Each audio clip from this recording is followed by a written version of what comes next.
Okay, great. Hi, everybody. Thank you so much for joining us tonight. If you're watching this on YouTube, thank you for your participation. Quick reminder, if you have not taken our survey yet, you can find it here. I'm sharing my screen, lewisboro.gov/CMPSC. And you can see right here, the first link is Share Your Vision for Lewisboro. Our survey is closing on the 12th, which is Friday. And also, in case this is your first time joining us, if you click here on Comprehensive Plan Project Updates, this first link here, it is 34 minutes, super accessible YouTube video of our project launch meeting. And it has so much good information about who we are, what we're doing, the different phases of this project. And we suggest that as a great way to sort of get yourself familiar with our project. So with that, I will just gonna share the agenda and we will kick things off. Okay, so first topic of discussion, I'm gonna pass it over to Larry. I mentioned the survey deadline is the 12th, and we did send out successfully emails from the Lewisboro town and also the Lewisboro Parks and Rec listservs last week and this week. And an email went out to all of the most of the civic groups who had working emails listed on the Lewisboro webpage. So with that, I'll let Larry tell us about response rate. Actually, Katie, if you'll give me a minute or two, I can get a up to the minute update. Otherwise, I can give you a quick update based on an email that I sent out yesterday, or actually on Friday, I think it was. Okay. Well, we can start with post office stuff if you want to look around. Why don't you do that, and I'll just quickly pull up the results just to see if any numbers have changed since my last communication on that. Yeah, fingers crossed we got some new ones today after the Parks and Rec email went out. I'm sure we did. So just give me a minute so I can give you some up to the minute information. Okay, great. So in the meantime, because the survey is closing on Friday, I just want to go through each of the locations and confirm that we have a plan for just dropping by the post office location and collecting the envelopes with the blank surveys, and then the envelope with any filled out surveys, and getting those scanned over to, are we scanning them to Kirsten or to Larry? To Larry. Okay, to Larry, getting those scanned to Larry. So we'll start with Mark. Yep, there you are. Yeah, nothing was there as of last Tuesday, and I'll go back again tomorrow. So my plan is to go back again tomorrow afternoon and check again. Okay, and then after Friday, I don't know if it's open on the weekend, but maybe if it is open over the weekend or on Monday, will you be able to swoop over and collect that? And just get it out of there so that it's not tempting anyone anymore? Yeah, so when is our deadline? So when are we closing out? Friday the 12th. Friday, okay. So yeah, why don't I just pick them up on Friday then? Yeah, that sounds perfect. Okay. Sounds like a plan. Thank you. Okay, Charlene, Cross River. You're on mute.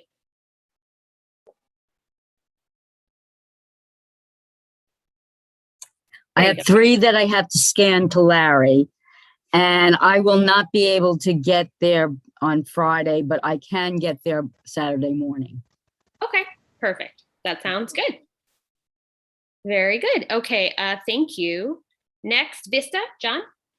Yeah, I was over there today. Both envelopes were empty. Oh. So I don't know what that means. Yeah. I guess the likelihood that anybody between today and Friday would want a paper survey is low, but it is possible. Would you be able to sneak over there and put some blank ones in there tomorrow? We could also ask around and see if anyone else is available to do that. Yeah, I'll have to look and see whether I have time to get over that. I have to get up to Kirsten and then down there, so. Yeah. Okay, well, you look and I'll send out an email. Just gonna write myself a reminder right now. I'll send out an email tonight and see if anybody else can jump in and do that.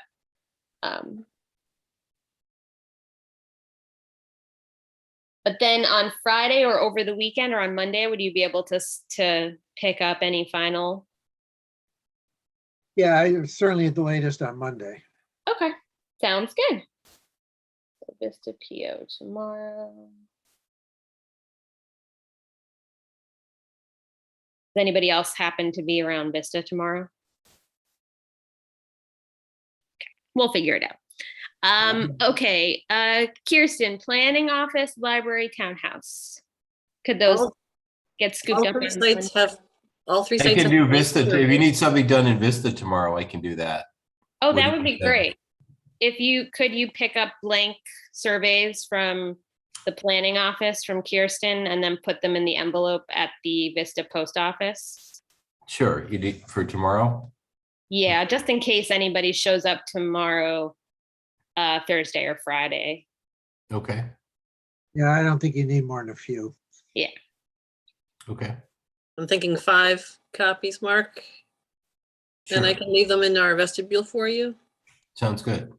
Okay. Awesome. Thank you so much. Okay, so back to Kirsten for planning office, library, townhouse. All right, The, and, oh, sorry. the 3 sites all have blank surveys. I have not picked any completed surveys up for a week. I have gone, but there have not been any completed surveys to pick up. Okay, thank you for keeping an eye on it. And will you be able to scoop those up on Monday? We'll close them down. Okay, sounds good. All right, Larry Walkabuck in South Salem.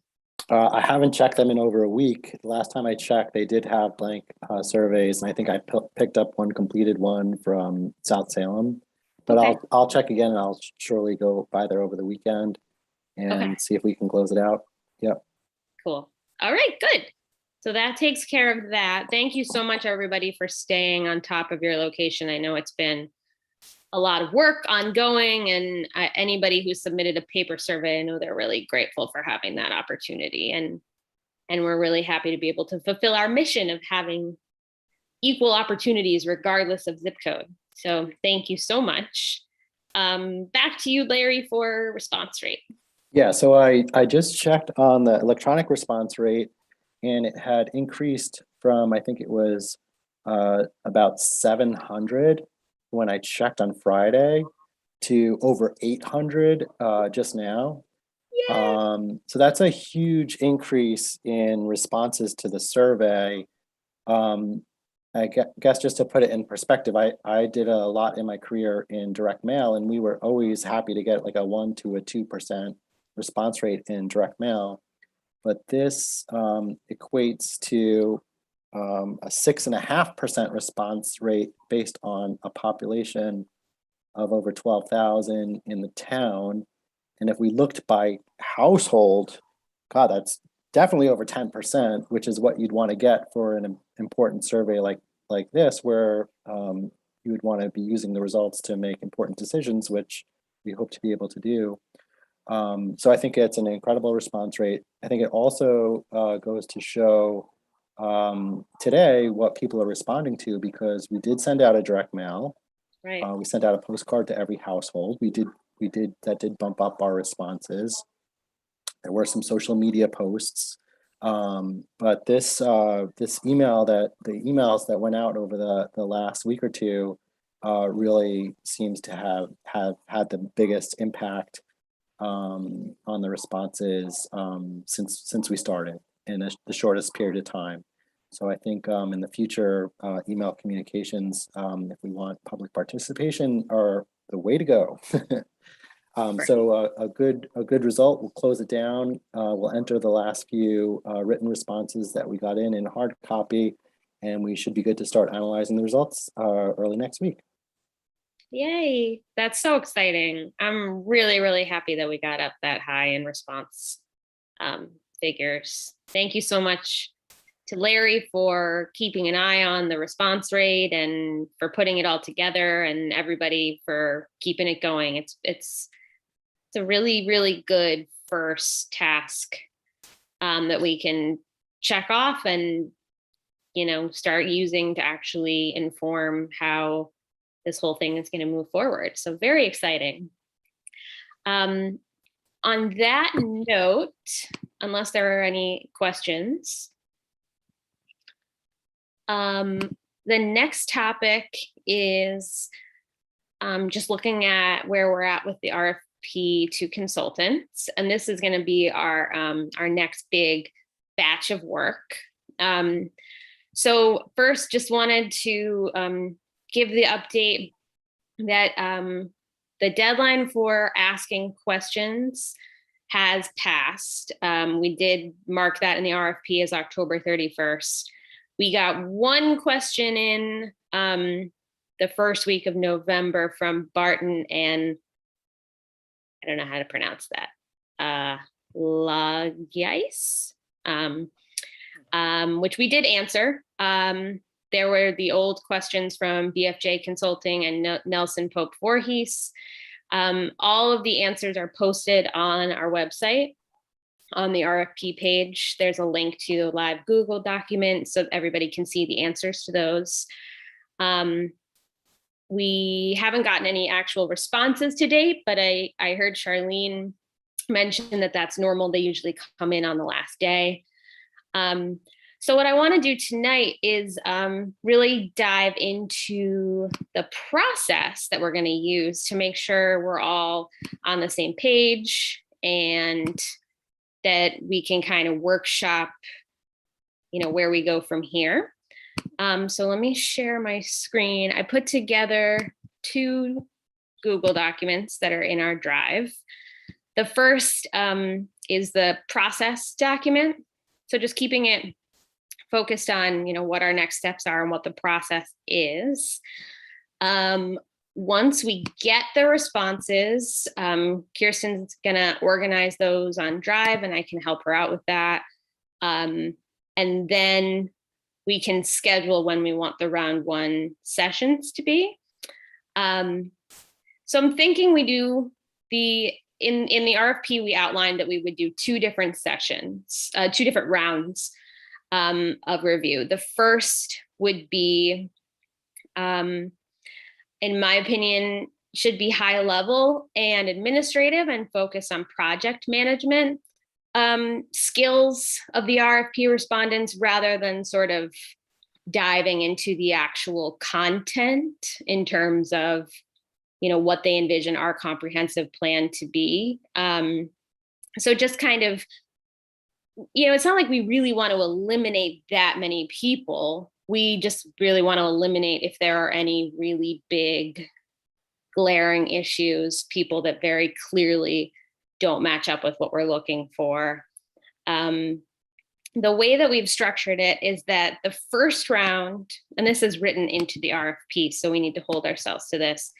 The first round is going to be the steering committee, plus the chair of the planning board, plus the chair of the zoning board, plus the chair of the architecture community appearance board. Katie, I don't think it was written in that we were doing this publicly. No, that part was not. So and this is, this is all working, so we can change it. Oh, okay. Yeah. The part that we can't change is what's highlighted here. Is Yeah, that okay. Yeah. But so my thinking was that it's a lot to ask everybody to, let's say we get 3 RFPs. Hopefully we get more. But even if we only get 3, it's a lot to ask everybody to take those away and review each of them in their own time and score them. So what I was thinking we could do is do it collaborative, read over them collaboratively together in the work session and do that in our Tuesday meetings. And the review would be public, but then we would each take a scoring sheet home and assign scores and then submit those privately. Katie, I'm sorry, but I didn't think this was going to be a public review of things because then Are it's, the RFPs themselves, the content of the RFP? if we have the RFPs in hand, the proposals in hand, Yeah. I am not comfortable reviewing it in public. Okay. It's, to me, it defeats the purpose of like having otherwise you're just throwing it out and saying, okay, this is what we're thinking. And somebody can say, well, you're not thinking the right way. And you should have thought of this, or you should have thought of that. Mhm. I'm very, very uncomfortable with doing anything having to do with the review and the interview in public. Okay, well, let's talk about that. Let me just go through, and if each of you don't mind, I would love to hear your opinions about now, just for round one. So right now we're just talking about a round one review of the RFP, which in what I'm envisioning would be that we bring it up on the screen and read through it together and have some light discussion, but as it relates to the scoring sheet, which we'll go over next. But just the concept of, bringing the RFP itself up in public, sharing and talking about it. So Charlene would like to do that, not publicly, not public, to live stream it to YouTube. So let's just go through and see what everybody else thinks.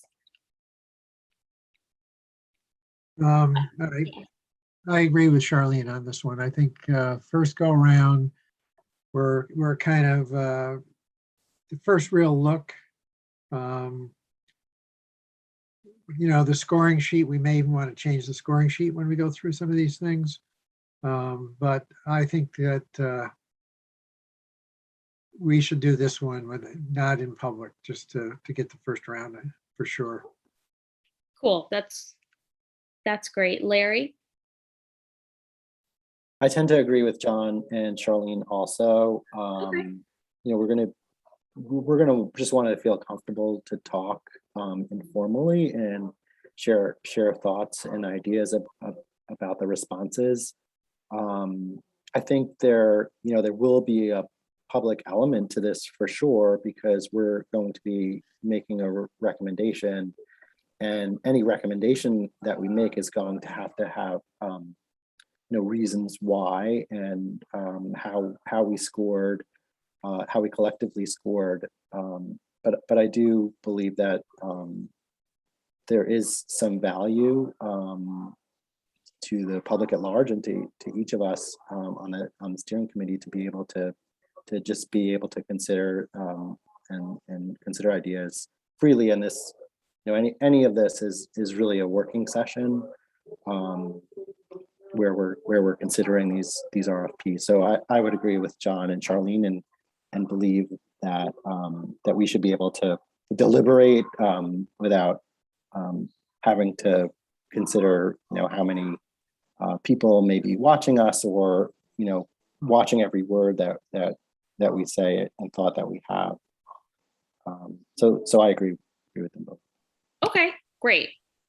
That's a majority, so we're going to go with that. But Mark, I want to hear your opinion too, just for the record. So in terms of how we're doing these meetings, are we planning to have any in-person meetings going forward? And are we going to have any meetings that aren't recorded on YouTube? Do we have an executive any process for having like an executive session? Well, that's what we I'm totally comfortable, especially because the majority, Charlene, John, and Larry, agree that's what we just decided this would be. So these will be closed sessions. The first round will be closed meetings. So via Zoom, but not live streamed to YouTube, and not posted to YouTube for public viewing after. I actually don't think they should be recorded either. There's going to what Mark said, there is something that you call an executive session, and it's under personnel. This is personnel. You never do personnel in public. You don't record the sessions Oh, because okay. it's executive session and executive privilege. Anybody who goes into executive, who you request come into executive session with you, are bound by not saying anything outside. The members, however, are not bound, but you do it out of courtesy. So when you're dealing with personnel, and this is obviously a personnel, it's always an executive session, and it is always not recorded. Okay. Yeah, it's also, I think, That's, probably not fair to the respondents to have their things criticized in public like that too, because, Right. you know, we're going to be saying some good things and some bad things. yeah. And we don't be disparaging companies. Right. I mean, if it would be, I could see it being a public open bid if it was a number.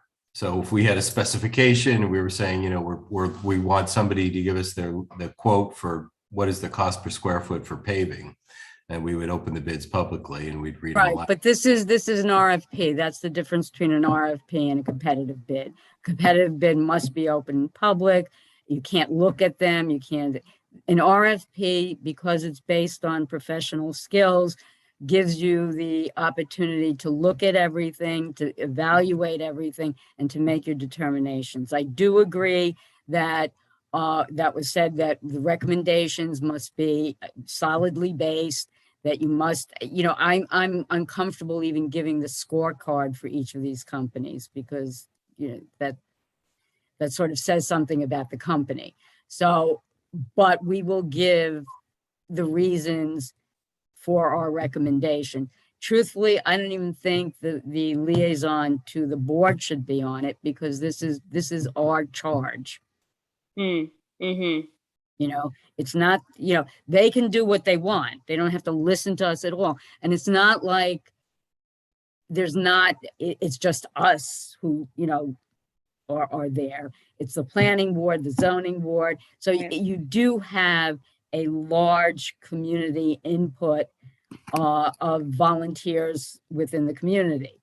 And then if the board does not like our recommendation, they can interview these people themselves. Right. You know, because they will also get all the submissions. And to do it on a collaborative, I really do think, and you're right, Katie, it's a lot of work, but this is really of high import for the community. And the people who are charged with looking and choosing and making a recommendation, they should look at each of the proposals, and then we can talk about them collaboratively. But there has to be a knowledge about it. We can't just sort of like go through, you know, go through with everybody. Yeah. I hear you. I think that makes a lot of sense. I'm glad that we have talked it through and that we're all in agreement. Mark, let's come back to the question of whether we're going to meet in person. Just remind me to come back to that at the end of the meeting. Definitely with all these different people, scheduling is going to be a lot easier to keep the early conversations on Zoom. So, okay, so we agreed. Round one. You don't have to come back to that discussion for now. That was really me beating around the bush to get at an executive session. Oh, okay. Which is I'm echoing Charlene's feeling about this. This should be an internal review. Cool. Okay. Yeah. Great. Then we're all in agreement there, and that makes perfect sense to me. And I agree with the idea that the applicants might not want their work to be public, and we don't want our deliberation to be public, and that it's completely within our rights to have these be executive sessions. So that sounds great. Their proposals, just for a point of information, their proposals at one point or another after we get through with them, right, will be foilable. So right, but not just public available for anyone who wants to see them. No, well, you know, that if they want to see them so bad, foil it and it'll be theirs, but not while we're in deliberation. Gotcha. Okay, cool. So we're gonna look at the scoring sheet. But what I did was make it 100 points possible so that we could treat this first round review and determine who gets to round 2 interviews. Treat it, like school, you give them X points out of 100 and we can grade pass fail on a curve.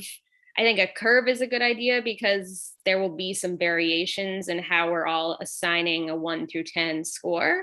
And also, I mean, maybe we're not super happy with anything we get and we say, you know what, we want, given the low scores, we want to extend the deadline and get more applications, or maybe we want everybody to move to the next round. We're not really sure how it's going to shake out until we see what we have. Yeah, let's go down the line. John, it looked like you were going to say something first. Yeah, when you have a score of 1 to 10 or 1 to 5 or whatever it is, and I found this in actually the business that I'm starting, is that you need to have some definition of what the scores mean. Even if you just do it in ranges. Otherwise, 5 people will look at this thing 5 different ways. And, somebody might say, well, I can't see anything better than an 8. Right, exactly. Whereas other people may say, all right, I'm going to use the full range. So the scores have to have a little definition with them, I think, to be accurate. Okay, so let's try to put that on the sheet when we look at that next. Charlene? I think that, what I've done in the past is like you have price, which is one category. You have to have categories that you can score them, because I agree with John. Otherwise, if you're just scoring on them 1 to 100, you really don't know what you're scoring on. So it's content, media. Yeah, you'll see what I put together. To that Okay. effect. And we can do it like that. Yeah. And also, I forgot what I was going to say. Something about the executive session and everything, but it'll come back. So we'll look at the scoring sheet next, but just still keeping it high level. Once we figure out who's going to move to round 2, then I envision that's when we really dig in on what their vision for the project is and how they're going to implement it. We did say in the RFP that the interviews would be virtual via Zoom, and that the group who would be interviewing will be us, the steering committee, and the full planning board. So with that said, I think if we jump into the scoring sheet, let me just share that. So this is what I put together, and totally open for changes, the whole, we can tear it apart and put it back together. I just wanted us to have something to start with. So my thinking here is that because we're just figuring out who moves to round 2 interviews, that we do want to keep it at the administrative project management focus level. So I have 10 questions and a possible score of 1 to 10 for each question. So would it be helpful? Should we just go through each question and we can kind of pick it apart? And then to John's point, sort of determine if there's extra or different, context we can put in that would make it more clear what a score of 10 versus a score of 1 would be. That sound good? Okay. So number 1, I started simple, overall level of detail being how much effort, care, and thought did the team put into the proposal. These are all obviously subjective, but I think somebody who really didn't clearly put a lot of thought or detail into the questions, that's the kind of thing that you would want to be aware of and potentially weed out. That way we don't waste our time interviewing them.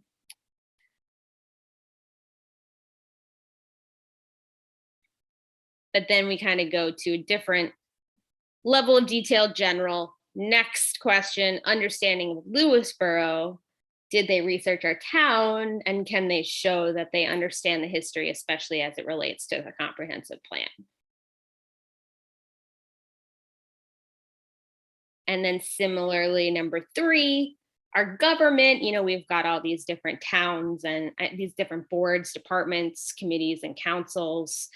And did the team demonstrate an understanding of their roles and how each interacts with residents and town boards? Do we want to pick apart as we go, or should we get to the end and then circle back? Let's get to the end and circle back, Yeah. if you don't mind. Sure. Okay. So understanding of my committee or board's role in the project. So this would be either the steering committee or the planning board or the ZBA or the architecture review. How well do you feel the team understands and or envisions your potential participation in the project? Number 5, demonstration of creative thinking and innovation.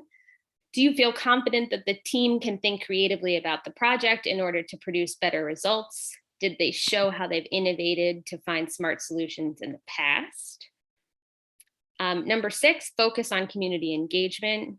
How would you rate the team's willingness and ability to engage residents and stakeholders in a way that's effective and also fair and equal for all?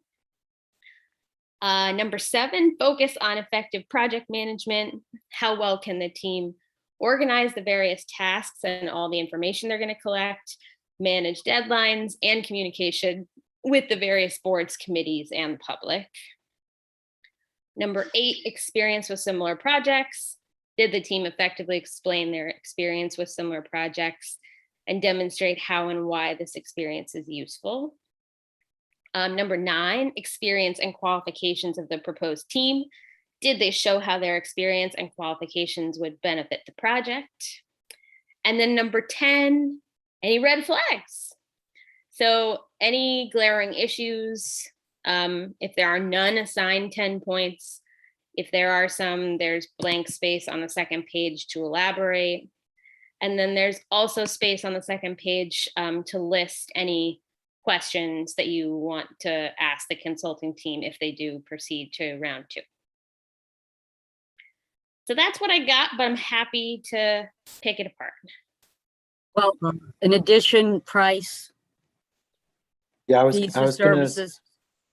suggest, what Charlene said was the first thing that came to my mind is price, but not, I mean, I know we were asking for like, I think in RFP, we're asking for like kind of a menu. So they're probably not going to give us like a specific price, but I would be looking for what suggestions the consultant has to control costs. Because whatever I mean, they're basing their response on and the costs involved on, how many billable hours, basically, how many consultant hours they're going to spend on this project. So I would be looking for ways or suggestions that they may put forward in their RFP to kind of control costs. Costs are usually, the consultants, you can compare because there's some elements of the RFP that will have to be addressed. And you can see that's apples to apples. And the beauty of an RFP is that you don't have to take the lowest price. And in fact, you can say at one point or another, if somebody has, 99%, but they didn't really make it on the price, you can go back and say, okay, can we do something with this? Or if somebody doesn't have one element, you can say, well, can you add that element? We really like them. So, you have the ability to do that and discuss cost containment at the time. And then, from my experience, the cost containment is always not that many meetings. Right. I have a follow-up question. How would we score them or rank them on price? Are we just going to line them up in terms of most expensive to least expensive? We don't have to do that. We can do it that way, and there has to be, because if we take the most expensive, right? And we're gonna have to we're gonna have to rationalize that. And it's good to know. And it's good to know that maybe you can discuss with them that they may not have to do certain elements of it, Yeah, if we the other really thing like is them. The best one may be, look really good, but its price might be completely out of line. And that's an important thing. Yeah, Yeah. we just have to know it, because that's going to be one of the elements that the board really has to deal with much more so than we do. Yeah. Yeah.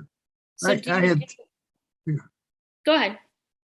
are we finished with price, or are we still? I'm just curious where it would fit in. So should At the I bottom, like not a question, but as a fees for services, that's all. you just list what price they put. And then you score them. You say, 11 fees for services, rank. That's all. Okay, got it. Copy that.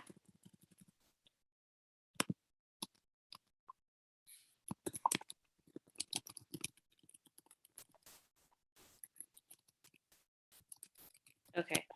And then Larry, to your point about the controlling costs, could that fit somewhere in like effective project management? Or I should think we- absolutely, sure.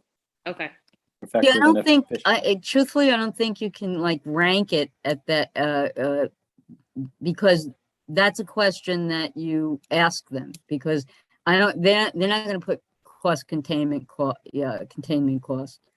If they're gonna put anything, they have the Chinese menu, basically, and you'll see 2 meetings this and 5 meetings that. Yeah. Okay. Because we did ask them to create a menu. If they ignored that, that's kind of something we Right, want to see. Right. Okay, cool. Great. Okay. Moving on from cost. Go ahead, John. So I had 3 thoughts. One Okay. is, do we want to ask anything about the experience of the team they're assigning? I'm not sure I see that specifically in here. Of the individuals. So I have, did the team experience and qualifications of proposed team, did this team show how their experience? I figured like round 1, we would want to feel confident that we know what their experience is and that it's good, but then round 2, we could dig into it more.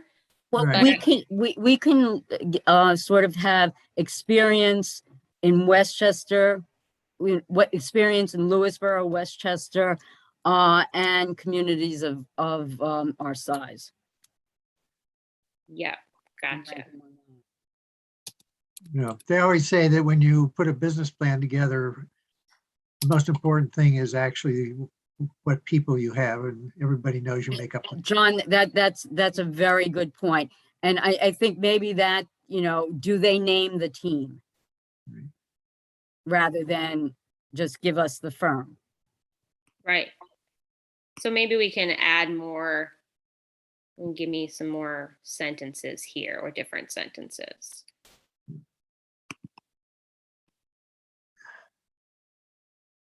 Everybody knows in the business plan, you make up the numbers. How well, or how would you rate the team's experience and qualifications? Instead of did they show? That's a good idea. That's a good. I think we also want to see that they give us a good description of them too. How specifically did they name the team? And We don't want a top guy and 5 college recent graduates.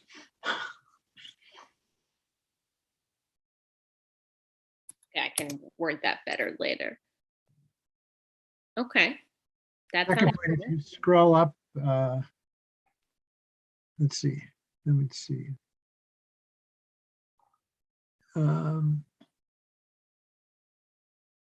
Yeah, somewhere I think we want to,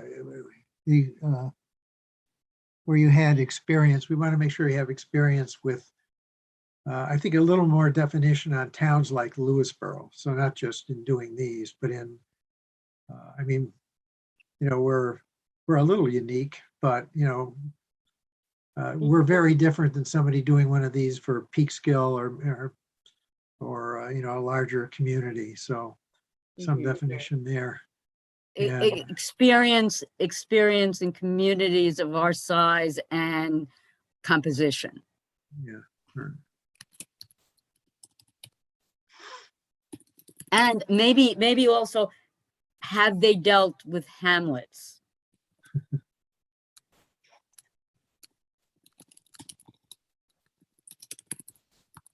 Experience with because that's going to be a big issue here, I would think. Mhm. Okay. Yeah, So that's- did you like how specific number 2 was, that like the question of how well did they give you the impression they actually looked into Lewisboro? Yeah, that's yeah, good. that's fine, I think. Okay. The last one, I think in number 5 with the creative thinking, I would like to see something in there about vision. I mean, I think that we're in a unique point where, at least from what I've been seeing, life is going to be different Mhm. in these towns, and our comprehensive plan has to take that into consideration. So some knowledge of the vision of the I'm not sure how to word this, the kind of the role, the new environment we're in. There's probably better words for that, but Yeah, I think that's a very good point. Or how life in a town like Lewisboro is evolving. Innovative. yeah, it's not just in a town of, I think it's a Yeah, I broad think it's, statement. yeah. How life is evolving and changing. That's, well, it's more than life. It's, I mean, it's the whole working environment's going to be different.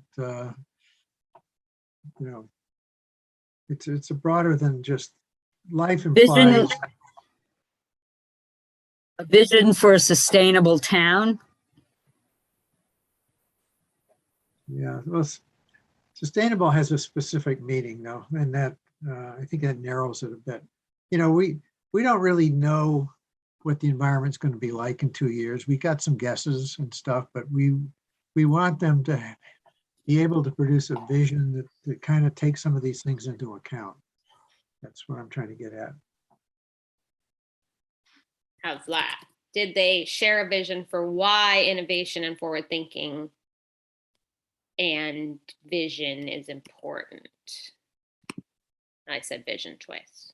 Did anybody read the article in the Journal News today about form-based zoning?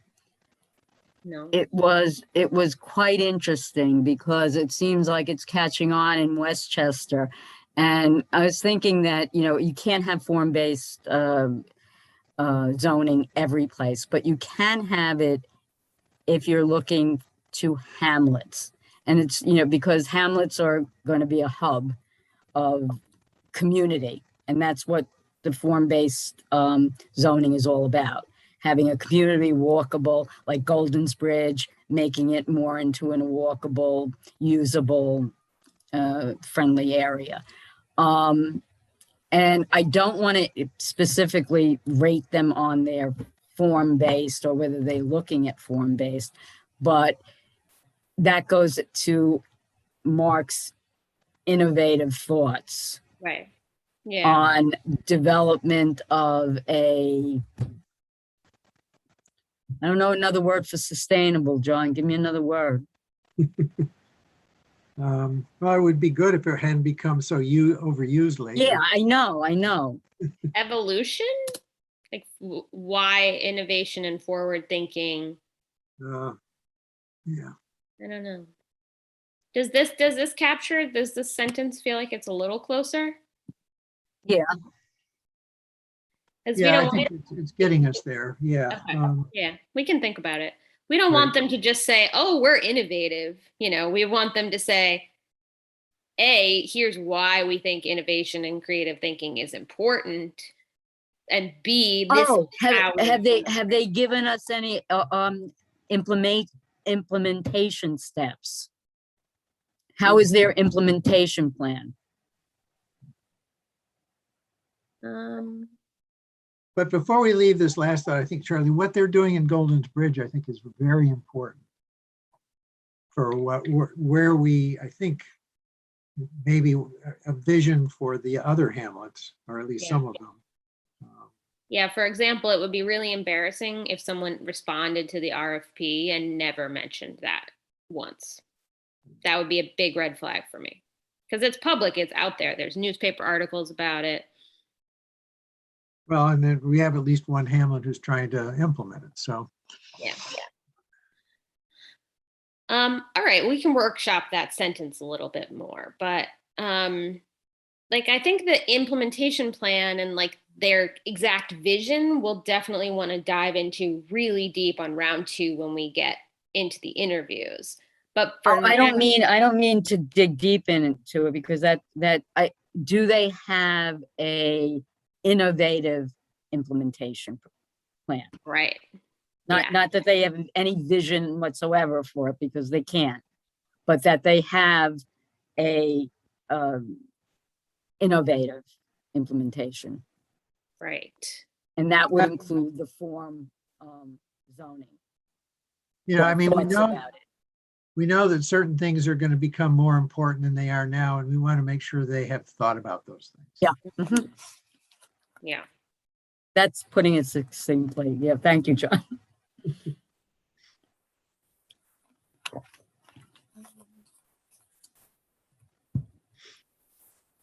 Okay. Let's keep going down the line. Larry, do you want to go next, or Mark? We'll go, Larry. I gotta jump in. I don't have too much more to add, except I do think the public participation is, just very important and crucial for this. And I just want to make sure that we make sure that they have, a plan for community participation and engagement, which you're highlighting on the screen. We could add something there, though, did they think through? I mean, I would be looking for them to provide, potential ways or examples of ways where they have used different ways to generate community participation. I mean, the obvious one is in-person meetings and workshops, I would think. But given the world that we're in today, I want to see how they propose or examples of where they were able to generate public participation in the process. How do they use media? That's sort of. Yeah. Do you think that captures it? Yeah. I think so. Okay. Yeah. So what about success metrics? For example, a firm that says, we developed this innovative plan, and as you could see, it decreased homelessness, or it increased mixed use development successfully in Croton-on-the-Hudson, or it ended up being the first to inspire live work communities in an old factory or something. Somewhere where they would point to the net effect of, well, we may be new or we may be expensive, but look at how well our plan was effective. Yeah. Would you feel comfortable judging them on something that they've proposed but have no control over implementing? Yeah, I mean, that's the issue. Because you can come up with a great idea that's actually very doable, but the community decides, no, Right. don't want to do it, or they do it and they screw it up. So I don't know, like, what are the awards? So if I was proposing to be a race car driver, I would say, well, I won I won the last few races. If I was an energy consultant, I'd say, by the way, I saved the town of Wacabuck $13 million. No, And so I I don't don't know think what's you the get, metric for the them. metric would be, have you won any planning association awards? Yeah. Or have you been mentioned anywhere in planning? Because you can't, money is not, you can't judge them about an increase in a tax rate. Because that's not under control. But you can say, have you, what is your status in the planning community, or what is their status in the planning community, and give them points for that. Yeah, I agree with Charlene. I have watched too many consultants have great plans and they don't get watched it all the time. Yeah, and they just collect dust, basically. Right. I like where Mark's head was at, though, that if a consultant is not, like, if a consultant isn't satisfied saying, yeah, we did this plan for this town, and they feel like they need to go the extra mile and say, here's what happened in the town afterward, which makes us feel confident that we at least were on the right track. Like, I like that extra level of detail. I don't know if it's detail.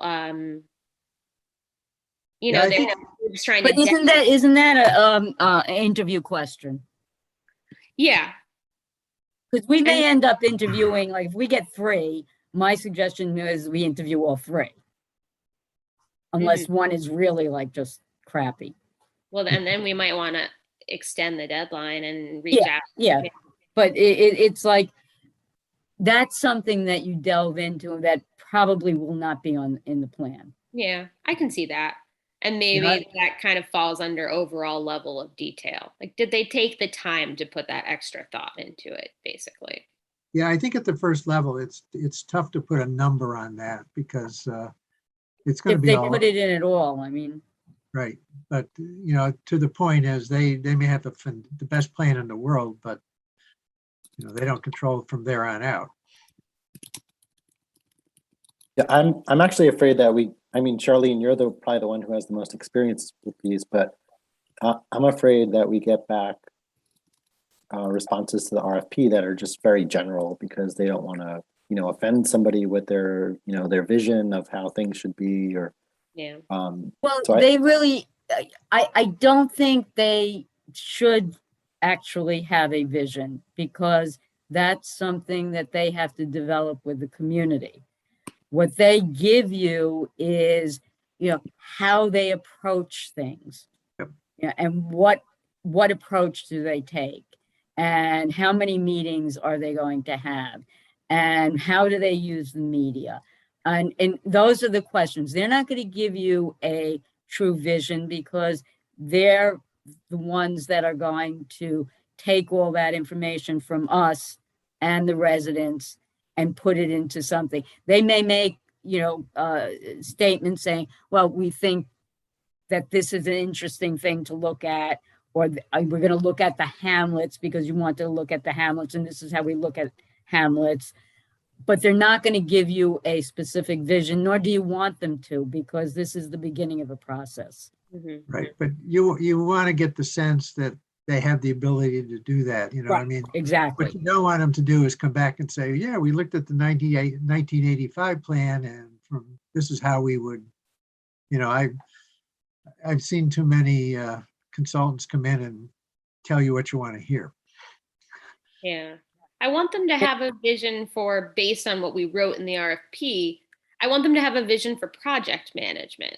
Because I want them to understand, well, you're going to be working with the steering committee, but you're also going to be working with the subcommittees that we're going to set up. And you also have to interview all these other boards and councils. I want them to have a vision for how they're going to accomplish that efficiently. I have an idea, and maybe it's a little crazy, but it's sort of, we're going to get whatever we're going to get. let's take a look at it. We don't have to have the checklist of review right away. Maybe we should look at it because you guys are not that familiar with what you get back. Right. And then we can make a category, although I think these are very, very good, but maybe we can sort of tighten it up a bit so that we can present something to everybody and say, okay, here's the list. And we'll feel comfortable too. Yeah. I think that's an excellent point. Yeah. Because our next meeting will be in 2 weeks on the 23rd.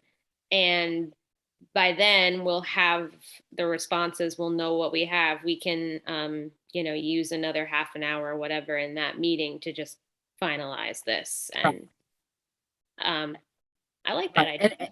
And truthfully, I don't think this has to be public either. It's sort of, this is a personnel, Yeah, it's our and we working. can do it. You mean the the scores that we assign don't have to be public? No, I mean, even developing this is like, we're just developing it. We can go into executive session and then finalize it. Okay, so maybe we should just do that in the Google document offline instead of in the. And another thing is, do you want Norma at the next meeting? Oh, we're gonna get there. Don't worry. Yeah. I'm sorry. That's okay. Okay, so I'm hearing this is a good start. We will see what we get back. We'll have this offline. We can tweak it accordingly. And but this is a good start, and we can finalize it at the next meeting or leading up to the next meeting. Any questions or comments on this scoring sheet or the process of round one, reviewing, scoring, that determines who gets to round two, and then round two interviews? Yeah. Okay, so we're all on the same page there, which is great. And the one thing that's just sticking out in my head, and this might be a question for Charlene. So I vaguely remember the reason why it says on here, including town board liaisons, is because in a previous meeting, one of the liaisons, and I can't remember who, had said they wanted that to be the case. Is that for us to say, you know what, no? Or how do we? Actually, it is. I mean, as a committee, we're an independent committee. Right. And we can determine that. If they don't like it, they can just disregard everything we say. Right. But if in fact they want us to be an independent committee, then I don't think they should be in our process, whether they vote or not. Mm-hmm. I agree with that. Let's go down the line. I guess we should technically vote on that. Or no? Does everyone agree? Yeah, I agree. I see heads nodding. Okay, so I'm gonna write here, I'm gonna take away that question mark. So not including. I think that just in terms of organization kind of gunks up the wheels a little bit. So, okay, that was the only lingering question I had. And would you look at that, you guys? We are on time on our agenda. My pride and joy when I can stick to our agenda. No idea how happy it makes me. Okie dokie. Quick 5 minutes or less update. And this is not necessary if we just want to keep this on the agenda, Mark, so that, we're here to help you if you need it. So if there's any requests you want to make of the group for help with the Greenway Community Grant or any update you have on that. You're muted still. I exchanged emails with Dan at Hudson Greenways, and they're going to share the awards, the most from November, just to give us some guidance. Good. And That's great. I reached out to Tony to compare notes on the last application that didn't get accepted, just to see what went wrong. So we're going to talk about it. Oh, great. And it's not due until May 7th, so we've got a little bit of time. And they concurred that, once we have a sense of what the funding is and, what our contracts look like, that we can populate the spreadsheet and that will help support our ask. Very good. Sounds like we're building a very solid foundation to potentially get that grant, which is awesome. Thank you. Okay, next topic. So update on public education sessions. So yes, Charlene, if Norma could talk at our next meeting or a meeting in December. I know we're getting into holiday time, so if she Try to get happens- her for the next one. Yeah. And just to refresh everybody's memory, because our viewership is seems to be very low when we're doing a live only event, it would be great to have Norma come as a guest speaker, and then that will be that will be public, recorded, and then we can put out a note, if you're interested in learning more about the census, watch this recording. You don't have to join us live on the day of. So we'll see if we can make that happen for November, and if not, later.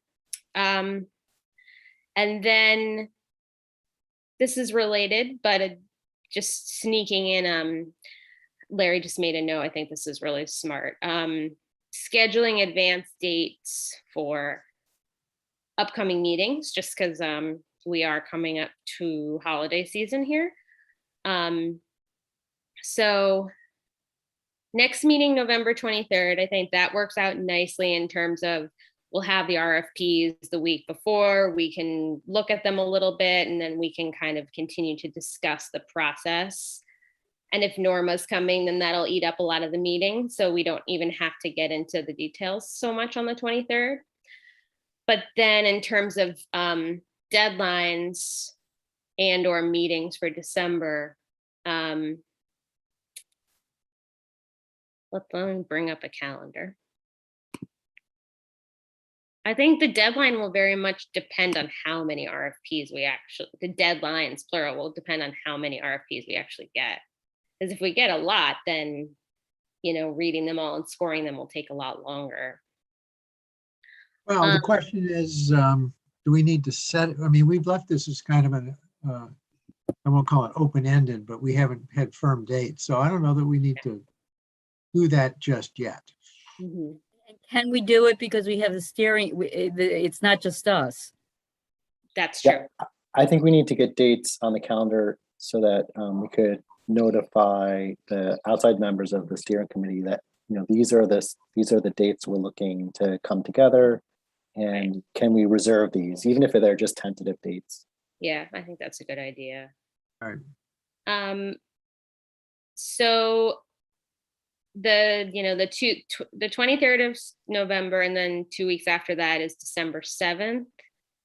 I don't know if Tuesdays will work for the other board members that will be attending, but I know it works for all of us. So that seems like a good place to start.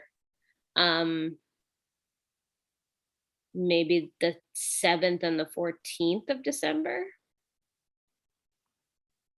as placeholders. Thoughts? Yeah, the It's 21st, Monday. 21st is probably planning board, right? Yeah.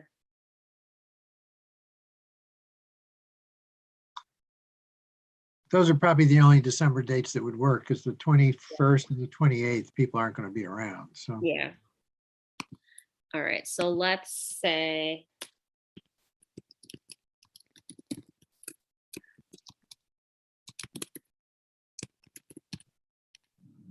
and I can see if I'll actually maybe Kirsten, can I enlist you to do this, since you have everybody's contact info already, to just contact the chairs of let me get the list.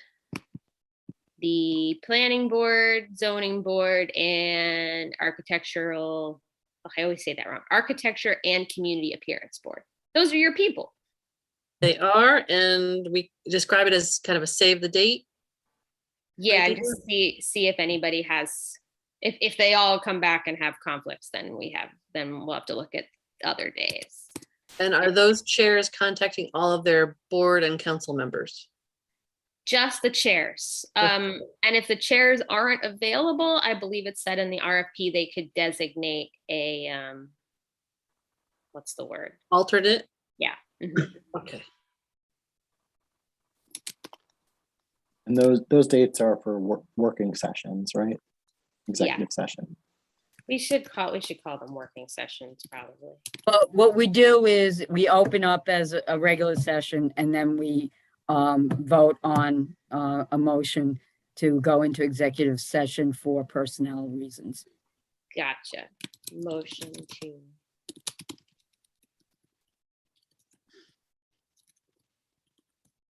And I haven't conducted an executive session during our pandemic era Zooms. So I assume You just- recording is all stopped. Everything stopped, yeah.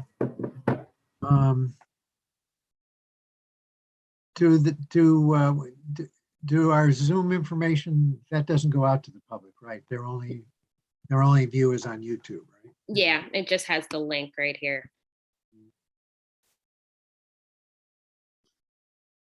Okay, well, that sounds like a good place to start, and we'll see if there's lots of conflicts, then we'll just have to find some other days in December, but and fingers crossed we get enough responses and we're cool to move forward and we don't need to extend the deadline and all that stuff. Fingers crossed. Should tell everyone that it will be we will have an executive session. In fact, that's how the meeting should be. It should be say, whatever's happening, if there's Norma, and if we go into executive session afterwards. Or if we're just going to have a meeting, it says meeting, agenda, executive session. Well, Kristen knows that. You know how to do that. Okay, so depending on if Norma's going to be with us on the 23rd or not, that could end up being a working session as well. Or a combination.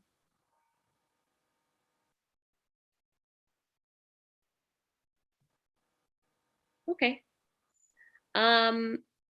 We're still on track here on the agenda. Dan is not. Yes, so we're almost done. Any other questions about scheduling? Okay, so we're gonna skip over this. So closing thoughts, questions or updates on action items. I know we've covered a bunch of these, but just if anybody has any lingering thoughts or questions about action items.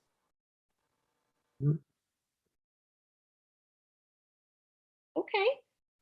Well, way to go, team. Another really efficient meeting, and I'm really glad that we are moving forward with everything and we're in a really good place to get the responses in and then figure out how we're going to score them and eventually interview them. So appreciate all the time and work that's going into everything. And let's see. I motion to close. Before you do that, before yeah. you get to the point, I hate to say this, but do we need to request for January a new board liaison, the second one? Definitely not our place to do. I think that's something for the board to decide, and we're really not involved in that at all. No, but I think we should have two. No, I'm not saying a particular person, but I think it's important to have two because. Yeah, again, I think that's something for the board to decide, and we don't have a say in it. At this point, John, we don't really need anybody because now we're going to start doing what we're supposed to be doing, like sort of choosing one. So let them do their thing. And all we're going to need them for is basically to find out how much money they have. Yeah, we serve at their pleasure, and they will tell us what they would like to do with that. So until then, I think I'd just like to sit tight and see what they decide. Okay.